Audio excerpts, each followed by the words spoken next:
It was a crisp October morning in a small American diner just off Route 66, the kind of place where the jukebox hummed old rock and roll tunes and the smell of fresh coffee mingled with the faint grease of a sizzling grill. The clock on the wall read 7:37 a.m., its hands ticking steadily as the world outside began to stir. Inside, the retro decor, checkerboard floors, yellow vinyl booths, and neon signs hinted at a bygone era, but the tension in the air was unmistakably modern. A group of bikers, their leather vests adorned with the bold Hell's Angels patches, occupied a corner booth, their low murmurs blending with the clink of coffee cups. At the center of it all was Ray, R.L. Mills McAllister, a grizzled figure with a salt and pepper beard and tattoos snaking down his arms, his eyes scanning the room with a predator's focus. Across from him, leaning in close with a coffee pot in hand, was Lila, a waitress in a pink uniform that seemed too cheerful for the scene.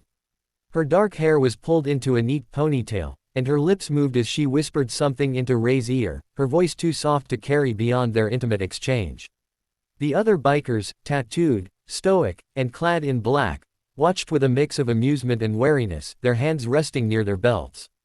In the background, another waitress moved behind the counter, oblivious to the undercurrent, while a lone figure sat by the window, his bald head gleaming under the fluorescent lights, marked by the red arrow someone had drawn on the photo. He was new, his presence an unspoken question hanging over the group. Ray's hand tightened around his mug as Lila pulled back, her eyes darting toward the door. The diner was quiet save for the hum of the jukebox playing, Sweet Little 16, but the tension was palpable. He nodded slightly, a signal to the others, and the man by the window shifted, his fingers brushing the edge of his jacket. Whatever Lila had whispered, it had set something in motion. Ray's vest creaked as he leaned forward, his voice a low growl. "You sure about this, darlin'?" he asked, his gaze locking with hers. She gave a quick nod, her grip on the coffee pot steady despite the tremor in her breath. Outside, the sun was just beginning to crest the horizon, casting long shadows across the parking lot where a row of gleaming motorcycles stood like sentinels. The diner's windows rattled slightly as a truck rumbled past on the highway, its headlights briefly illuminating the interior. The bikers exchanged glances, a silent agreement passing between them. This wasn't just a pit stop for coffee and eggs, it was a meeting point, a staging ground. Ray's reputation preceded him, he was a veteran of the Hells Angels, a man who'd seen decades of road wars and backroom deals. And now, in this sleepy diner, something big was brewing. Lila stepped back, smoothing her apron as she turned to refill another customer's cup, her movements practiced but her mind clearly elsewhere. The man by the window, let's call him Vince, kept his eyes on the door, his jaw tight. He was younger than Ray, less weathered, but his tattoos told a story of loyalty and violence. The red arrow in the photo seemed to point to him, a marker of his role in whatever was unfolding. Ray tilted his head, listening to the faint crackle of a police scanner one of the bikers had tucked into his vest. The static broke with a garbled transmission, too quick to decipher, but it was enough to make Ray's lips curl into a grim smile. The door swung open, letting in a gust of cool air and the sound of gravel crunching under boots. A man stepped inside, his suit crisp despite the early hour, his tie a stark contrast to the leather and denim around him. He carried a briefcase, its leather worn but expensive, and his eyes swept the room before settling on Ray. The jukebox skipped a beat, as if sensing the shift, and the diner fell into an uneasy silence. The suited man approached the booth, his steps deliberate, and slid into the seat across from Ray without an invitation. "Morning, Mills," he said, his voice smooth but edged with caution. "You got what I need." Ray didn't answer immediately. He took a slow sip of his coffee, the steam rising between them like a veil, and then set the mug down with a deliberate clink. "Depends," he rumbled, his eyes narrowing. "You got the cash." The man opened the briefcase just enough to reveal stacks of bills, green and crisp, before snapping it shut. Lila, hovering nearby with her coffee pot, caught the flash of money and quickly turned away, busying herself with wiping down the counter.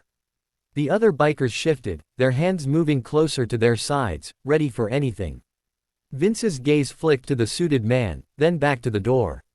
He was the lookout, the one who'd signal if trouble rolled in.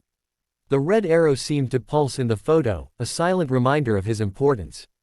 Outside, a crow landed on one of the motorcycles, its caw cutting through the morning stillness. Ray leaned forward, his voice dropping to a whisper. "You're late, Carter. Thought you'd bail on us." Carter, the suited man, adjusted his tie and offered a tight smile. "Traffic," he said, though the lie hung heavy. Ray didn't press, he didn't need to. The deal was too close to the edge for petty arguments. The exchange was quick. Carter slid the briefcase across the table, and Ray pushed a small, sealed envelope toward him.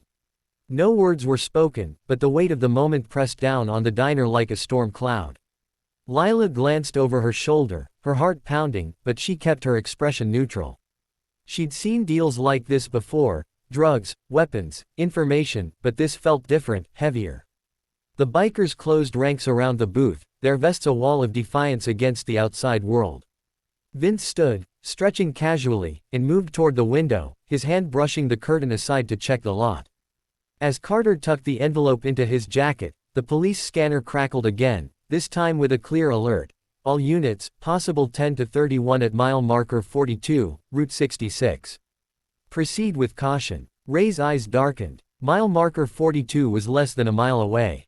He nodded to Vince, who slipped out the back door, his boots silent on the linoleum. The suited man froze, his hand still on the envelope. "Trouble?" he asked, his voice betraying a hint of panic. Ray chuckled, a deep, throaty sound. "Only if you don't move fast, Carter." The diner's door swung open again, but this time it was a state trooper, his hat pulled low as he scanned the room. The jukebox stopped mid-song, and the air grew thick with anticipation. Lila dropped her coffee pot, the crash shattering the silence, and the trooper's hand went to his holster. "Hands where I can see them," he barked, his voice cutting through the tension. The bikers reacted instantly, chairs scraped back, fists clenched, and Ray stood, his massive frame towering over the table. Carter dove for the briefcase, but Vince was already back, slamming the door shut and locking it from the inside. The trooper drew his gun, but he was outnumbered.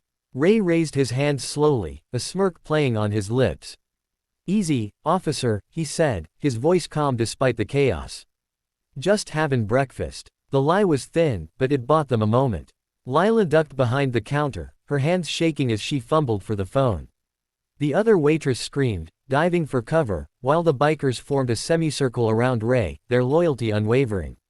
Outside, sirens wailed in the distance, growing louder with each second. Carter, realizing the deal was falling apart, lunged for the door, but Vince tackled him, pinning him to the ground. The briefcase skidded across the floor, spilling cash in a chaotic flurry. The trooper fired a warning shot into the ceiling, plaster raining down, and the diner erupted into pandemonium. Ray grabbed the envelope from Carter's jacket, shoving it into his vest, and barked orders to his crew. "Out the back, now." The bikers moved as one, dragging Carter with them, his protests muffled by Vince's hand over his mouth. Lila peeked over the counter, her eyes wide, as the trooper advanced, his radio crackling with backup requests. The bikers disappeared through the kitchen, the back door slamming shut behind them. The sound of motorcycles roaring to life filled the air, a thunderous escape as they peeled out of the lot. The trooper reached the window just in time to see the last bike vanish around a bend, leaving a trail of dust and the faint echo of engines. Inside, the diner was a mess, broken glass, scattered bills, and a stunned silence. Lila stood, brushing plaster from her uniform, her mind racing. The trooper turned to her, his gun still drawn. "You see anything?" he demanded. She shook her head, her voice steady despite the adrenaline. "Just a bunch of rowdy customers," she lied, her eyes avoiding the cash on the floor. The trooper grunted, holstering his weapon as more sirens approached. Outside, the crow took flight, its black wings cutting through the morning light. Ray and his crew were gone, the deal sealed in chaos, the envelope's contents, whatever they were, now in their hands. The diner returned to its quiet hum, the jukebox restarting with a scratchy rendition of Johnny B. Good. Lila picked up the coffee pot, its handle bent but still functional, and resumed her work as if nothing had happened. The red arrow in the photo, pointing to Vince, seemed to fade into the background, a silent witness to the morning's events. The sun climbed higher, casting a new light on the diner, but the shadows of that encounter lingered, waiting for the next chapter on Route 66.